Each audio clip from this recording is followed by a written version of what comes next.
Selamat datang di cerita yang akan membawa Anda pada perjalanan spiritual penuh keajaiban. Kisah ini bukan hanya tentang seorang tokoh besar, tetapi juga tentang pencarian jati diri, cahaya yang hilang, dan pesan-pesan yang datang dari langit yang tak tampak oleh mata biasa. Di dalam cerita ini, kita akan bersama-sama menyelami momen penuh misteri yang mengungkap rahasia terdalam dari hati manusia. Sebuah kisah fiktif yang disusun dengan begitu hidup untuk mengajak kita merenungi apa yang lebih dari sekadar yang terlihat. Mari kita temukan bersama pesan-pesan kehidupan yang tersembunyi di balik setiap langkah dan detik dalam cerita ini. Jika Anda merasa terinspirasi atau ada sesuatu yang menyentuh hati, jangan ragu untuk berkomentar, like, dan subscribe. Bagikan juga perasaan atau pemikiran Anda tentang cerita ini di kolom komentar, karena setiap pendapat Anda sangat berarti. Selamat menikmati cerita, dan semoga cahaya dari kisah ini bisa menyentuh hati Anda. Fajar belum sepenuhnya menyingsing ketika suara lonceng gereja berdentang pelan dari kejauhan. Udara dingin Vatikan menyusup lewat celah-celah jendela batu, membangunkan seorang lelaki tua dari tidurnya. Matanya terbuka perlahan. Pandangannya kosong, namun dalam diam, ada sesuatu yang tak biasa terasa menyusup ke dalam pikirannya. Paus Fransiskus duduk di tepi ranjang, menggenggam rosario yang sudah mulai memudar warnanya. Tangan tuanya gemetar halus, bukan karena dingin, melainkan karena mimpi yang baru saja dialaminya. Ia melihat dunia dilanda kekacauan yang tak bisa digambarkan oleh kata-kata. Api menyapu kota-kota, manusia saling meninggalkan, dan langit memerah seperti peringatan dari alam. Namun yang paling mengganggu pikirannya adalah sosok berjubah putih, mirip dirinya, yang menatapnya dalam mimpi. Sosok itu tak berkata apa-apa, hanya menyodorkan selembar kertas kosong dan pena. Saat ia hendak menulis sesuatu, mimpi itu terputus dan ia terbangun dalam sepi. Ia berjalan perlahan keluar dari kamar tidurnya, menyusuri koridor-koridor tua yang diterangi cahaya lilin. Suasana Vatikan masih tertidur, namun langkah Paus terasa berat, seolah seluruh dunia sedang mengawasi setiap tapaknya. Ketika tiba di Kapel Sistina, ia berhenti. Ruangan suci itu kosong, tak ada satupun imam atau penjaga di sana. Tapi ada keheningan yang tidak biasa. Keheningan yang terasa hidup. Paus berdiri di bawah lukisan Michael Agung, memandangi langit-langit yang menggambarkan kisah penciptaan. Namun pikirannya justru tenggelam pada satu suara lembut yang entah dari mana datangnya. Suara itu seperti bisikan, namun masuk begitu dalam ke dalam hatinya. Tulislah sebelum semuanya terlambat, begitu katanya. Tapi apa yang harus ditulis? Kepada siapa? Dan mengapa sekarang? Semua pertanyaan itu bergemuruh dalam benaknya. Ia hanya tahu satu hal, waktunya semakin sempit. Sesuatu sedang mendekat, sesuatu yang tidak bisa dicegah oleh kekuatan manusia biasa. Tiba-tiba, lonceng berdentang sekali lagi. Kali ini lebih keras. Paus menoleh ke arah jendela kapel. Cahaya pertama matahari menembus kaca patri, menciptakan bayangan-bayangan yang bergerak di lantai. Salah satu bayangan itu membentuk siluet pena dan kertas. Ia terpaku, tidak percaya. Tapi hatinya tahu, ini bukan kebetulan. Sesuatu sedang menuntunnya. Dan untuk pertama kalinya dalam hidupnya, ia merasa bahwa tugasnya sebagai paus belum selesai. Masih ada satu pesan terakhir yang harus ia tulis. Pesan yang bisa mengguncang dunia. Namun sebelum ia bisa duduk dan mulai menulis, langkah-langkah kecil terdengar dari luar. Seorang penjaga muda muncul, wajahnya pucat, napasnya tersengal. Yang mulia, ada 3 anak, mereka menunggu di luar gerbang. Dan mereka bilang mereka diutus untuk bertemu Anda. Paus menatapnya lekat. Jantungnya berdetak lebih cepat dari biasanya. 3 anak? Diutus? Siapa yang mengutus mereka? Dan mengapa sekarang? Paus Fransiskus berdiri membatu di ambang pintu kapel. Kata-kata penjaga muda itu masih terngiang dalam pikirannya. 3 anak di luar gerbang mengaku diutus. Siapa yang bisa mengutus anak-anak untuk datang ke Vatikan di waktu seperti ini? Udara masih menggigil. Fajar belum sepenuhnya terbangun, namun rasa penasaran sudah membakar lebih panas dari cahaya mentari. Ia berjalan cepat, melebihi langkah biasanya yang pelan dan tertahan. Penjaga muda berusaha mengikutinya, bingung namun tak berani bertanya. Mereka tiba di gerbang besi besar yang menghadap lapangan Santo Petrus. Di luar sana berdiri 3 anak. Wajah mereka bersih namun serius. Satu mengenakan peci dan jubah putih tipis, satu lagi berselendang biru muda, dan yang terakhir memakai mantel wol tebal dengan bintang Daud tergantung di lehernya. Ketiganya tampak sangat muda, mungkin tidak lebih dari 12 tahun. Namun mata mereka seperti menyimpan rahasia ribuan tahun. Ketika pintu gerbang dibuka, anak laki-laki berjubah putih maju perlahan. Kami diutus untuk mengingatkan Anda tentang pesan yang harus disampaikan kepada dunia. Ucapnya, tenang, tanpa keraguan. Paus terdiam. Ia menatap satu persatu wajah mereka. Tidak ada rasa takut di mata anak-anak itu. Justru ada keteguhan, seolah mereka tahu jauh lebih banyak dari yang bisa dijelaskan. Paus mempersilakan mereka masuk. Mereka melangkah tanpa suara, seolah sudah tahu jalan yang harus ditempuh. Mereka dibawa ke ruang doa pribadi. Di sana, Paus memandang mereka lagi, masih belum bisa melepaskan rasa heran yang mencengkeram. Anak perempuan berselendang biru mengeluarkan sebuah kertas kecil dari saku bajunya. Ia menyerahkannya dengan lembut kepada Paus. Di kertas itu, hanya ada satu kalimat. Apa yang kau tulis akan menghidupkan hati yang telah mati. Paus menggenggam kertas itu. Matanya berkaca. Ia belum pernah merasa sekecil ini di hadapan siapapun. Ia ingin bertanya dari mana mereka datang, siapa yang mengutus, dan bagaimana mereka tahu tentang pesan terakhir. Namun sebelum satu pun pertanyaan terucap, anak ketiga, yang mengenakan bintang Daud, berbicara pelan. Jawabannya ada di dinding tempat Anda biasa berdoa. Malam harinya, setelah anak-anak itu diminta beristirahat, Paus kembali ke ruang pribadi tempat ia biasa merenung. Ruangan kecil dikelilingi dinding batu yang sejuk dan senyap. Ia duduk di bangku kayu, seperti biasa, namun malam ini ia tak menutup mata. Ia menatap dinding di depannya. Dinding itu kosong, hanya ditemani lukisan salib kecil. Namun saat lampu lilin redup terkena angin, cahaya bergerak membentuk bayangan aneh. Paus melihat sesuatu. Sebuah tulisan samar muncul, seolah baru saja terukir. Mulailah dari cinta, akhiri dengan pengampunan. Nafasnya tercekat. Ia tahu, tidak ada manusia yang pernah menulis kalimat itu di sana. Ia hafal semua lekuk, ruang itu seperti tangannya sendiri. Tapi malam ini, dinding-dinding tua itu mulai bicara. Bukan dengan suara, tapi dengan cahaya, bisikan, dan pertanda. Paus menutup matanya. Ia tahu waktunya telah tiba. Ia tidak boleh menunda lagi. Namun sebelum ia membuka kembali matanya, terdengar ketukan 3 kali di pintu. Bukan dari penjaga, bukan dari anak-anak. Suaranya berat, seperti berasal dari dalam dinding itu sendiri. Ketukan itu berhenti, meninggalkan gema yang menggantung di udara. Paus Fransiskus membuka matanya perlahan. Jantungnya masih berdetak kencang, namun ia tidak bangkit dari duduknya. Ia hanya menatap pintu kayu tua di depannya, menunggu. Tapi tak ada siapapun di balik pintu itu saat ia buka. Hanya lorong kosong dengan lilin-lilin kecil yang bergetar oleh angin tipis. Ia melangkah keluar ruangan. Suasana sepi masih menyelimuti Vatikan. Ia berjalan tanpa arah pasti, seakan langkah kakinya dikendalikan sesuatu yang lebih dalam dari logika. Hingga ia tiba di perpustakaan bawah tanah. Ruangan itu biasanya terkunci, namun malam ini pintunya terbuka sedikit. Paus mendorong daun pintu dengan perlahan. Di dalam, ribuan buku tua berdiri bisu, menyimpan rahasia masa lalu yang tak terjamah. Debu menari di udara, menyambut kehadirannya. Ia menelusuri rak demi rak hingga tiba di bagian yang tak pernah ia jamah sebelumnya. Di sana, di sudut tergelap, sebuah meja tua menanti. Di atasnya tergeletak selembar kertas dan sebuah pena bulu. Tak ada tinta, tak ada botol, tak ada penerangan selain cahaya samar dari celah batu. Tangannya gemetar ketika mengambil pena itu. Saat ujung pena menyentuh kertas, sesuatu yang aneh terjadi. Tinta yang tak terlihat mulai mengalir. Ia tidak tahu dari mana datangnya, tapi kata-kata mulai tertulis sendiri, bukan dari pikirannya, melainkan seolah ada yang membimbing tangannya. Ketika dunia menolak cahaya, maka suara dari 3 penjuru akan menyatu menjadi satu. Pesan ini harus sampai sebelum yang tak terlihat menjadi nyata. Paus membaca ulang kalimat itu. Ia tahu ini bukan sekadar nubuat.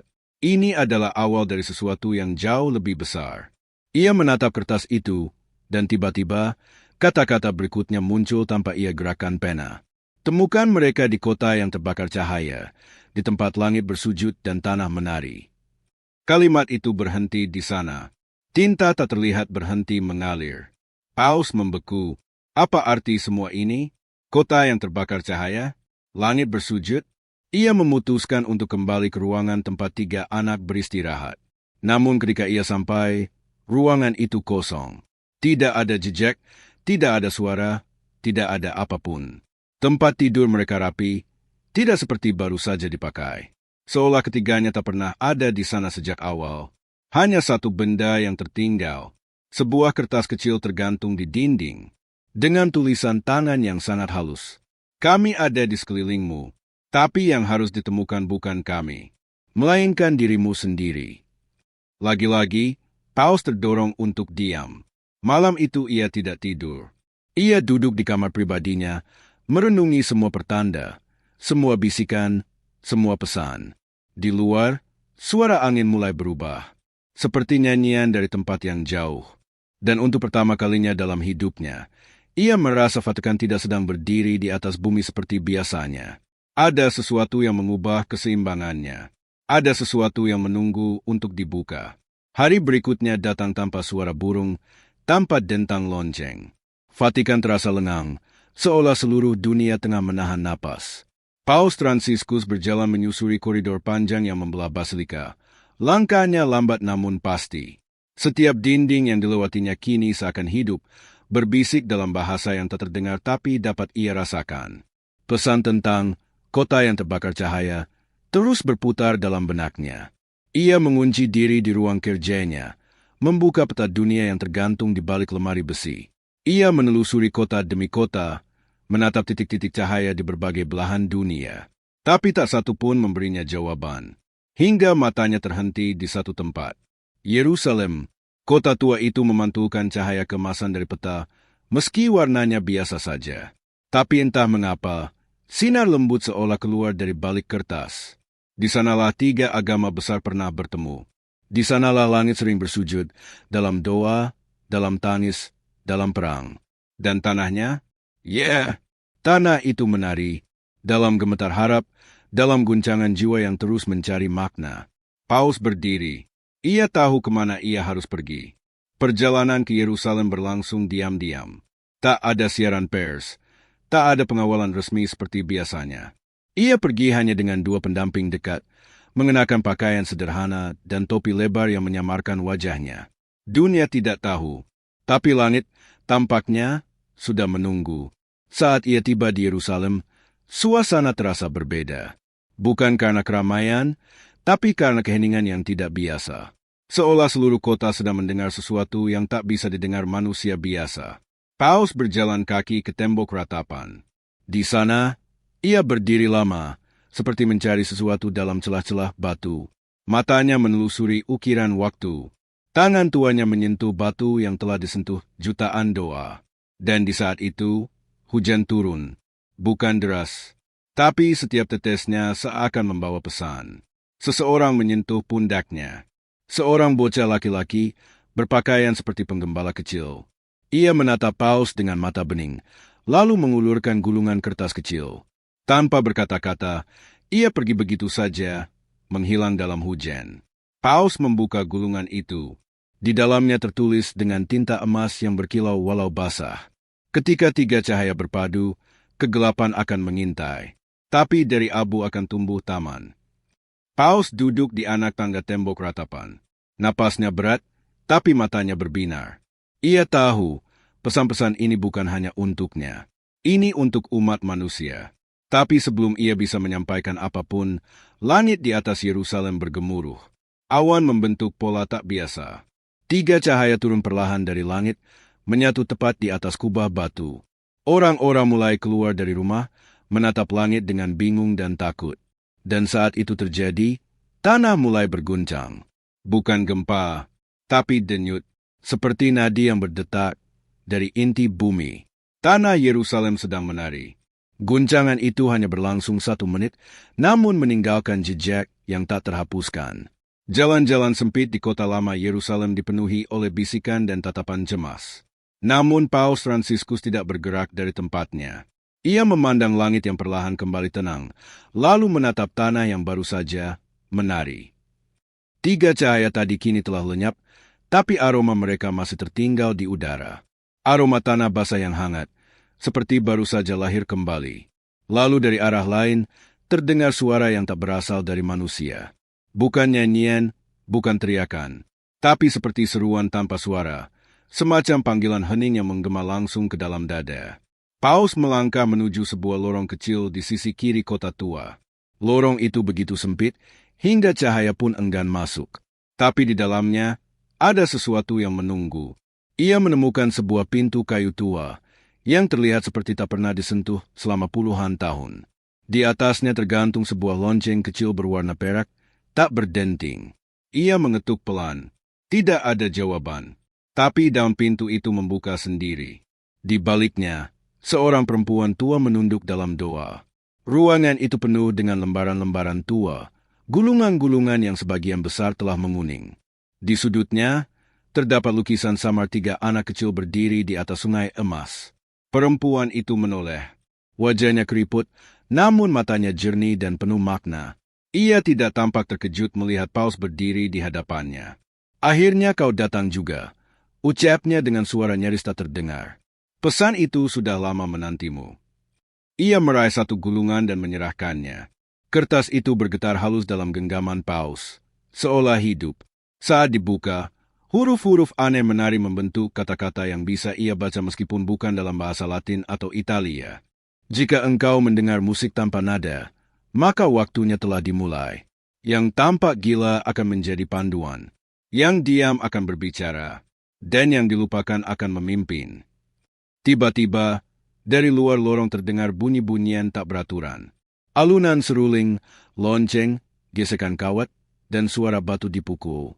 Bukan nyanyian, tapi semacam simfoni yang lahir dari kebetulan. Tidak enak didengar, namun tak bisa diabaikan. Paus keluar dari ruangan, mengikuti sumber suara itu. Di sebuah plaza sempit, anak-anak, orang tua, bahkan pengemis memainkan benda-benda seadanya. Wajah mereka kosong, seolah tubuh mereka bergerak, tapi jiwanya sedang mendengarkan sesuatu yang lebih tinggi. Di tengah kerumunan, Paus melihat mereka lagi. 3 anak yang semalam menghilang di Vatikan. Mereka berdiri diam, tak memainkan apapun. Tapi mata mereka memancarkan cahaya yang tak bisa dijelaskan. Ketika Paus mencoba mendekat, anak tertua mengangkat tangannya. Gerakannya pelan, seperti meminta waktu. Dan di saat itulah semua suara berhenti. Seketika, tak ada yang jatuh, tak ada yang bergerak. Dunia seperti membeku dalam 1 detik yang panjang. Ketiganya menatap Paus dengan pandangan dalam. Lalu anak bungsu itu berbisik pelan. Kami bukan anak-anak, dan ini bukan waktu biasa. Lalu ketiganya melangkah mundur dan menghilang di balik tembok sempit yang bahkan tak cukup untuk dilalui manusia. Paus Fransiskus berdiri mematung. Di sekelilingnya, orang-orang mulai bergerak lagi, seakan tak terjadi apa-apa. Tapi ia tahu, waktu telah retak. Dan yang datang setelah ini, bukan sekadar peringatan. Malam turun di Yerusalem dengan lebih gelap dari biasanya. Lampu-lampu kota terasa lebih redup, dan bayangan lebih panjang dari yang seharusnya. Di dalam kamar kecil yang disediakan untuknya di sebuah biara kuno, Paus Fransiskus duduk menghadap jendela terbuka. Angin membawa bau tanah, debu, dan sesuatu yang samar, seperti wangi dupa yang hanya bisa dihirup oleh jiwa. Di hadapannya, gulungan pesan yang diberikan perempuan tua masih tergeletak, belum dibuka lagi sejak kejadian sore tadi. Tapi pikirannya melayang pada 3 anak misterius yang kini telah muncul 2 kali. Anak-anak yang berbicara seperti nabi tua dan menghilang seperti asap. Ia menyalakan lilin, lalu mengambil pena. Ia merasa perlu menuliskan sesuatu. Tapi bukan pengumuman resmi, bukan ensiklik atau dokumen suci. Hanya sebuah surat. Untuk siapa, ia tidak tahu. Tapi jiwanya memaksanya untuk menulis. Tangannya mulai bergerak, tapi sebelum kata pertama tertulis, tinta pada ujung pena menolak keluar. Ia mencoba menggoyangnya. Masih tak ada.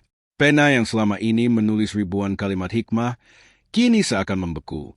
Ia mengganti pena. Sama saja. Ia lalu mencoba menulis dengan tangannya sendiri, tanpa tinta. menorehkan ujung jari ke kertas. Dan di saat itu, kata-kata muncul sendiri. Tapi bukan berasal darinya. Kalimat demi kalimat menari di atas kertas kosong, ditulis oleh tangan yang tak kasat mata. Apa yang ditulis tanpa pena akan dibaca dengan air mata. Apa yang tidak pernah dikirim akan sampai ke seluruh dunia. Dan surat yang tak pernah ditulis akan mengubah takdir yang sudah lama tertunda. Paus mengangkat wajah. Jantungnya berdetak lebih cepat. Ia membaca ulang. Tapi kalimat-kalimat itu sudah mulai memudar, perlahan seperti kabut di pagi hari. Ia menyentuh kertas itu dan mendapati lembaran itu hangat, seolah baru diambil dari dada seseorang yang penuh luka. Lalu terdengar suara ketukan pelan di pintu. 3 kali.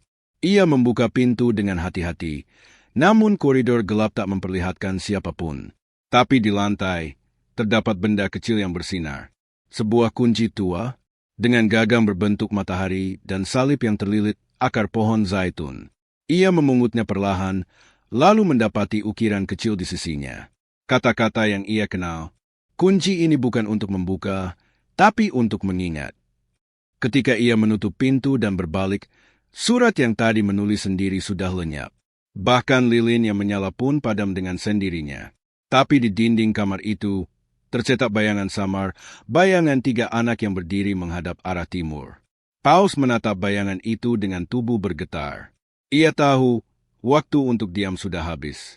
Tapi sebelum ia bisa bertindak, langit di luar jendela bergemuruh lagi. Kali ini bukan cahaya yang turun, tapi kegelapan perlahan menjalar dari langit dan menyentuh kubah-kubah kota suci. Dini hari menyelimuti Yerusalem dengan hawa ganjil. Bukan sekadar dingin, tapi seperti udara yang ditarik perlahan dari paru-paru kota. Bukit Zaitun, yang biasanya sunyi namun damai, kali ini dilingkupi ketegangan yang menggantung tanpa bentuk. Paus Fransiskus melangkah sendirian, menyusuri tangga batu menuju puncak bukit. Tak ada pengawalan, tak ada suara doa, hanya langkah sepatu tua yang menggaung pelan di antara pohon-pohon zaitun yang seperti membungkuk, menyambut sesuatu yang jauh lebih besar dari sejarah. Di genggamannya, ia membawa kunci tua yang ditemukan semalam. Dan di hatinya, masih terukir surat tak terlihat yang muncul tanpa tinta dan menghilang tanpa bekas. Ketika ia tiba di puncak, langit tampak tak berujung. Kota Yerusalem berpendar samar di bawahnya. Tapi satu cahaya melesat turun, dari ujung langit hingga jatuh ke satu titik di hadapannya. 3 anak itu kembali muncul. Namun kali ini mereka tidak diam. Anak tertua berbicara terlebih dahulu. Suaranya bukan seperti anak-anak, tapi seperti gema dari zaman yang sudah lupa kapan dimulai. Engkau sudah membuka waktu yang terkunci dan menuliskan pesan yang tak perlu dibaca. Kini dengarkan. Mereka berdiri membentuk segitiga. Cahaya dari tubuh mereka menyatu di tengah, membentuk bola cahaya yang tidak menyilaukan tapi menyerap semua bayangan. Di dalam bola cahaya itu, muncul bayangan wajah manusia dari seluruh dunia. Beberapa menangis, beberapa tersenyum. Semuanya melihat ke arah yang sama. Wajah Paus sendiri muncul di sana. Tapi bukan dalam balutan pakaian suci, melainkan dalam wujud seorang pria tua biasa, duduk di antara anak-anak, tersenyum sambil memberi air dari kendi tanah. Anak kedua melanjutkan, semua pesan ini bukan untuk dicerna pikiran, tapi untuk menyentuh yang paling dalam dari makhluk bernama manusia. Dan engkau telah kami pilih bukan untuk mengubah dunia, tapi mengingatkannya. Cahaya mulai berdenyut, seolah berdetak seperti jantung. Anak bungsu maju ke depan. Ia mengangkat tangannya, dan dari langit turun hujan tipis. Tapi air hujan itu tidak membasahi tanah. Ia membeku di udara, membentuk huruf-huruf yang hanya bisa dibaca dengan hati. Paus menatap tetesan-tetesan itu, dan di dalam hatinya, sesuatu mulai terbuka. Sesuatu yang selama ini ia simpan sejak muda. Sejak pertama kali ia memilih menjadi pelayan umat. Bukan dogma, bukan kitab, tapi rasa kehilangan akan sesuatu yang lebih besar, yang belum pernah benar-benar ia temui. Tangis turun di wajahnya. Bukan karena sedih, tapi karena ia merasa pulang. Ketiga anak itu mendekat, lalu mengulurkan tangan mereka. Mereka menggenggam tangan Paus, dan tubuhnya mulai bersinar perlahan, bukan dari luar, tapi dari dalam dadanya. Lihatlah ke timur, ujar mereka serentak. Paus menoleh. Di kejauhan, matahari mulai naik. Tapi bukan seperti biasa. Ada warna kemasan yang menetes dari cakrawala. Dan di tengah sinarnya, berdiri siluet raksasa dari cahaya murni, tak berbentuk, tak bernama. Saat itulah seluruh kota berhenti. Orang-orang keluar rumah, menengadah, terdiam. Tak ada yang tahu kenapa mereka menatap langit, tapi semuanya merasa hari ini bukan hari biasa. Dan dari Bukit Zaitun, satu cahaya besar meledak ke langit, menembus awan, lalu menyebar menjadi serpihan cahaya kecil yang turun kembali ke bumi, menghampiri satu persatu jiwa manusia. Paus Fransiskus lenyap dalam cahaya itu. Namun keesokan harinya, dunia membaca surat yang tidak pernah ditulis. Sebuah surat tanpa nama, tanpa cap pausan, namun ditulis dalam ribuan bahasa dan ditemukan serentak di berbagai tempat suci di dunia. Isinya hanya satu kalimat. Ingatlah siapa dirimu sebelum dunia mengajarkan siapa yang harus kau sembah. Cerita ini adalah fiktif dan disusun sedemikian rupa seolah nyata, semata-mata agar kita bisa mengambil pelajaran dan merenungkan hikmahnya. Tidak ada maksud untuk menyinggung agama atau tokoh manapun, melainkan hanya sebagai refleksi spiritual tentang harapan, cahaya, dan kejujuran hati di tengah dunia yang semakin bising.